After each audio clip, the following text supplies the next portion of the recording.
حضرت ابو ہریرہ رضی اللہ عنہ نے بیان کیا کہ نبی کریم صلی اللہ علیہ وسلم فرمایا کرتے تھے، اے مسلمان عورتوں، تم میں کوئی عورت اپنی کسی پڑوسن کے لیے کسی بھی چیز کو ہدیہ میں دینے کے لیے حقیر نہ سمجھیں، خواہ بکری کا پایا ہی کیوں نہ ہو۔ حضرت ابو ہریرہ رضی اللہ عنہ نے بیان کیا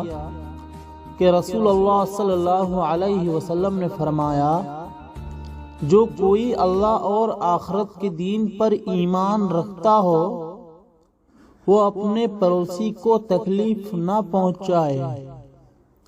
اور جو کوئی اللہ اور آخرت کے دین پر ایمان رکھتا ہو